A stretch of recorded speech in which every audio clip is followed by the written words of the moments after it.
একটা ফোনে দুইটা ডিসপ্লে এমনই একটি ফোন পেয়ে যাচ্ছেন মাত্র 18,000 টাকায়। হ্যাঁ, এই ফোনটার পিছনে ছোট একটা ডিসপ্লে রয়েছে যেটার দ্বারা আপনি মেইন ক্যামেরা দিয়ে হাই কোয়ালিটির সেলফি নিতে পারবেন। এছাড়া এটাকে আপনি স্মার্ট ঘড়ির মতো ইউজ করতে পারবেন, প্লাস মিউজিক কন্ট্রোল করতে পারবেন, ক্যামেরায় ঢুকতে পারবেন। এছাড়া অনেক মাল্টিপারপাস সেট আপনি ব্যবহার করতে পারবেন। এই ফোনটা আসলে পাওয়ারফুল কোনো ডিভাইস না, এটা দিয়ে আপনি টুকটাক ওই Facebook, YouTube, WhatsApp, video call এগুলো সুন্দরভাবে করতে পারবেন, বা সিনিয়র সিটিজেন যারা তাদের এই ফোনটা দিতে পারবেন, বা আপনার একটা সেকেন্ডারি ডিভাইস হিসেবে এটা আপনি ব্যবহার করতে পারবেন। এই ফোনটার নাম হচ্ছে অকিটেল C62। অকিটেল এর আগে বাংলাদেশে দুই একটা ফোন রিলিজ করেছে, তো এইটা তাদের একটা অফিসিয়াল ফোন, এই কারণে একটু দাম বেশি এখানে রয়েছে। তো এই ফোনটার ডিজাইন একটু কপি করছে স্যামসাং গ্যালাক্সি S26 কে। তবে এই ফোনটার ভালো দিকও রয়েছে, আবার খারাপ দিকও রয়েছে, সেগুলো আমরা সবার শেষে পুরো লিস্ট আকারে দেখবো, ভালো দিক ও খারাপ দিক। তো এখন আমরা ফোনটার একটু ভিতরে দেখি কি কি রয়েছে। এই ফোনটার ওজন রয়েছে 220 গ্রামের মতো, একটু বেশি ওজন মনে হচ্ছে, হাতে একটু ফিল দেবে যে একটু হেভি ফোন আমি ইউজ করছি। এবং থিকনেস এখানে 9.5 মিলিমিটারের রয়েছে। 2026 সালের শেষের দিকে বা মাঝের দিকে এসে এত মোটা ফোন আসলে মানানসই হয় না। তারপরও মার্কেট অনুযায়ী এই ফোনটা দেখি আমরা কি কি দিচ্ছে। ফোনটার বডিতে প্লাস্টিক রয়েছে যেটা আরেকটু চিপ চিপ ফিল দিচ্ছিল, তবে এই দামের ভিতর আমরা অন্য কিছু আশাও করতে পারি না। ফোনটা হাতে নিলে গ্রিপটা ভালোই লাগছিল, তবে কোনার যে এজগুলো কর্নার এরিয়ার সেগুলো একটু হাতে বেশি লাগছিল। তবে আপনি একটা কাভার ইউজ করতে পারবেন, ভিতরেই দেওয়া আছে, তবে সেইটা ইউজ করলে ফোনটা আর একটু মোটা হয়ে যাচ্ছিল, এইটাও একটা খারাপ দিক বলা যাচ্ছে। ফোনটার 4টা কালার ভেরিয়েন্টে আপনারা পেয়ে যাবেন, এবং এই ফোনটার ডিজাইনটা অনেকটা ওই স্যামসাং গ্যালাক্সি S26 এর মতো লাগে, যেটা বললাম, শুধু পিছে এই ডিসপ্লেটা, এটা বাদ দিলে ওই স্যামসাং এর ফোনটার মতোই লাগে। তো যাই হোক, এখানে ইউনিক কিছু করার চেষ্টা করা হয়েছে। তো ডিসপ্লে সেকশনে যাওয়ার আগে আমরা পিসের ডিসপ্লে নিয়ে কথা বলি। ব্যাকের ডিসপ্লে সাইজটা রয়েছে 1.81 মিলিমিটার। এটার বেজেল একটু বেশি রয়েছে, বিশেষ করে নিচের দিকটায় একটু বেশি বেজেল দেখা যাচ্ছে। চারিপাশে সিমেট্রিক্যাল বেজেল হলে একটু ভালো লাগতো। তো যাই হোক, গিয়ার করার এবার ফ্রন্টের ডিসপ্লে, এখানে 6.88 ইঞ্চের IPS ডিসপ্লে রয়েছে। বুঝতেই পাচ্ছেন বেশ বড় একটা ডিসপ্লে। হ্যাঁ, যারা একটু ভিডিও দেখেন বেশি করে বা বর্তমানে খেলা সিজন চলছে, তো তাদের একটু বেশি সুবিধা হবে, বড় পর্দার ফিলটা আপনি একটু নিতে পারবেন, বা বড় ডিসপ্লের একটা ফিল নিতে পারবেন। এখানে রেজুলেশন রয়েছে HD+, এবং এখানে 90 হার্জ রিফ্রেশ রেট রয়েছে, যেটা একটু ডাউনগ্রেড আমরা বলতে পারি। বর্তমানে 120 হার্জই সবখানে চলছে, তো সেই যুগে এসে 90 হার্জ এটা একটু খারাপ দিক বলা যায়। এছাড়া পিক ব্রাইটনেসও একটু কম রয়েছে, 450 নিটস পিক ব্রাইটনেস রয়েছে, যেটা আউটডোরে আপনাকে একটু স্ট্রাগল করতে হবে ভিজিবিলিটি নিয়ে। যেহেতু IPS ডিসপ্লে, সেহেতু আপনি অ্যামোলেড ডিসপ্লের মতো ব্ল্যাক লেভেলটা পাবেন না। এই ফোনটায় 260 PPI রয়েছে, যে কারণে একটু কাছ থেকে দেখলে আপনি পিক্সেলগুলো দেখতে পারবেন, খুব একটা শার্প ছবি এখান থেকে আপনি পাবেন না। এই ফোনটা out of the box Android 15 run করবে, এবং এখানে যে ইউআইটা রয়েছে এটা একটা স্টক ইউআই, যেটা একটু কাস্টমাইজ করে ব্যবহার করা হয়েছে, কারণ এই ফোনটা খুব বেশি পাওয়ারফুল না, এই কারণে এখানে একটু কাস্টমাইজ করে কাটছাট করে সেইভাবে তৈরি করা হয়েছে। ইউআইটা মোটামুটি হালকা রাখা হয়েছে, এবং এখানে একটা ক্লিন ভাইব পাবেন। হ্যাঁ, এছাড়া ব্লুটুথের কিছু দেখা পাওয়া যাচ্ছে, তবে খুব বেশি না, তো সেগুলো আপনি আনইনস্টল করে নিলে বেটার একটা রেজাল্ট পাবেন। এছাড়া এই ফোনটা হেভি মাল্টিটাস্কিং এর জন্য না, আসলে 2 থেকে 3টায় আপনি রান করতে পারবেন ঠিক মতো, এর বেশি করলে ক্র্যাশ হওয়ার সম্ভাবনা রয়েছে। তবে অ্যাপ সুইচিং এ খুব বেশি সমস্যা হচ্ছিল না, মাঝে মাঝে একটু রিলোড নিচ্ছিল। যদি আপনি হেভি অ্যাপস কোনো রান করে রাখেন তখন একটু সমস্যা হবে আপনার। পারফরমেন্স সেকশনে রয়েছে UniSoC T606, এটা একটা 12 ন্যানোমিটার চিপসেট, এবং এটা একটা এন্ট্রি লেভেলের চিপসেট বলা যাচ্ছে। এখান থেকে আমরা আসলে কি আশা করতে পারি, ওই ফেসবুক, ইউটিউব, ইনস্টাগ্রাম বা ভিডিও কল এইসবই আমরা খুব ভালোভাবে চালাতে পারবো। এই প্রসেসর থেকে আমরা এইটাই আশা করতে পারি। এই প্রসেসরের সাথে কম্পেয়ার করতে গেলে মিডিয়াটেকের G81 এর সাথে কম্পেয়ার করা যায়, হ্যাঁ, প্রায় সিমিলার রেজাল্ট আমরা সেখানেও দেখতে পাই। এই প্রসেসর দিয়ে আপনি হেভি এডিটিং করতে পারবেন না, বা হেভি কাজও করতে পারবেন না, ভারী কোনো অ্যাপস রান করতে গেলে একটু সমস্যা হতে পারে। তবে গেমিং করা যাচ্ছিল, একদম না বলবো না, গেমিং সেকশনে একটু পরে যাচ্ছি, তবে আশা আছে গেমিং করতে পারবেন। এখানে র্যাম রয়েছে 4GB, যেটা একটু কম মনে হচ্ছে, এবং এখানে র্যাম টাইপ রয়েছে LPDDR4X, যেটা একটু ভালো বলা যাচ্ছে, এবং স্টোরেজ রয়েছে 128GB, এবং এটা UFS 2.2।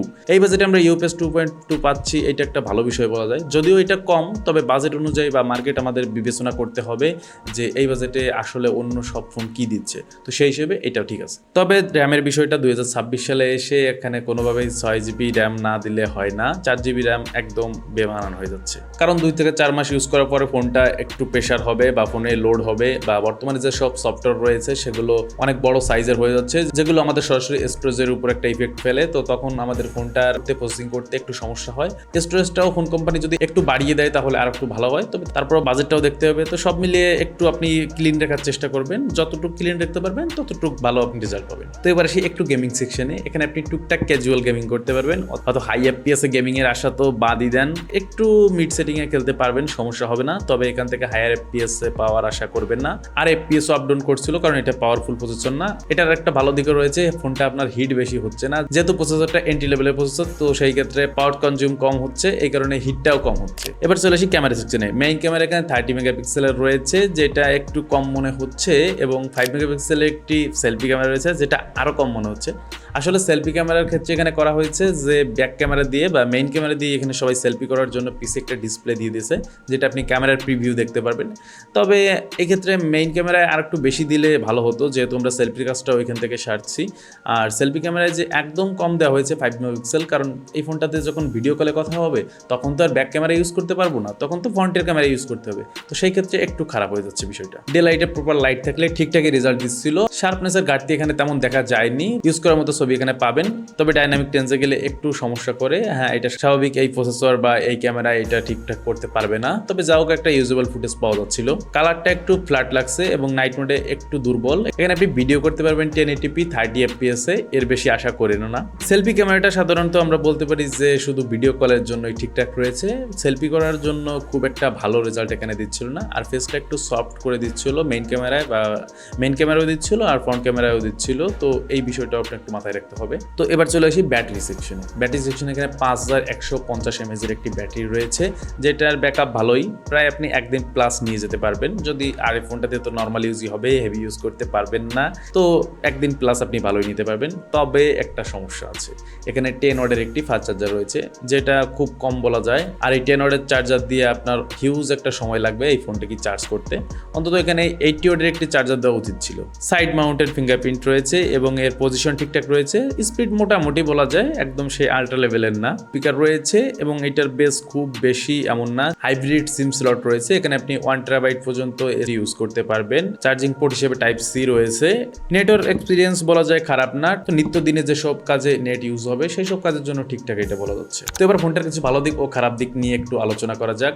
ভালো দিকের ভিতর রয়েছে বড় একটা ডিসপ্লে, যেখানে আপনি মাল্টিমিডিয়া কনজাংশন করতে পারবেন ভালোভাবে, এবং অ্যান্ড্রয়েড 15 রান করছে। 90 Hz এর রিফ্রেশ রেট, তবে একটু বেশি দিলে ভালো হতো। তবে তারপরেও অনেক অ্যাপস এখনো ওই 90 Hz আছে, তো সেক্ষেত্রে ঠিকঠাক রয়েছে বলা যায়, মানানসই, মানে মনকে একটা বুঝ দেওয়া হচ্ছে।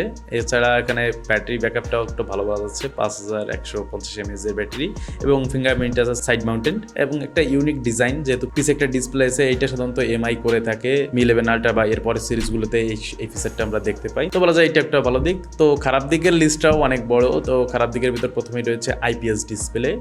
আর একটা বিষয়, এই দামে আমরা সাধারণত বর্তমানে আইপিএসই পাচ্ছি, কিছুদিন পর দেখবো এই ফোনের দামই 25,000 টাকা হয়ে গেছে, কিচ্ছু করার নাই। পিক ব্রাইটনেস রয়েছে 450-এর মতো, এইটা একটু কম। আউটডোরের ভিজিবিলিটি অনেক কম পাবেন।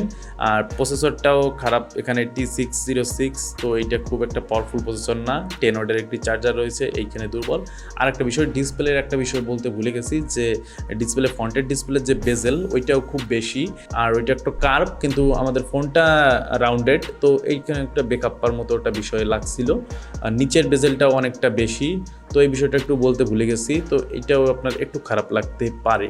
তো যাই হোক, এই ফোনটা আসলে নর্মাল কাজের জন্যই ঠিকঠাক রয়েছে, বা ফ্যামিলির আপনি বয়স্ক কাউকে দিতে চাচ্ছেন সেক্ষেত্রে ঠিকঠাক রয়েছে। তবে আপনার প্রাইমারি ডিভাইস হবে এইটা হবে না। এছাড়া এই ফোনটা আসলে একটু কেনার যে পয়েন্টটা, এই স্যামসাং এর মতো একটা ডিজাইন করছে, পিছে একটা ডিসপ্লে দিছে, এই দুইটা বিষয়ই একটু এই ফোনটার সেলিং পয়েন্ট। এছাড়া তেমন কিছু না। সিনিয়র সিটিজেনদের কাছে থাকলে এটা একটু ভালো লাগবে। তো যাই হোক, নেক্সটে আপনারা কি ধরনের ভিডিও চান সেটা একটু কমেন্ট সেকশনে জানিয়ে দেবেন, বা কত বাজেটের ভিতর বা কোনো নির্দিষ্ট ফোনের ভিডিও চান কি না সেটা একটু কমেন্ট সেকশনে জানিয়ে দেবেন, তাহলে আমাদের ভিডিও করতে একটু সুবিধা হয়। তো যাই হোক, দেখা হচ্ছে অন্য কোনো ভিডিওতে, ততক্ষণের জন্য বাই।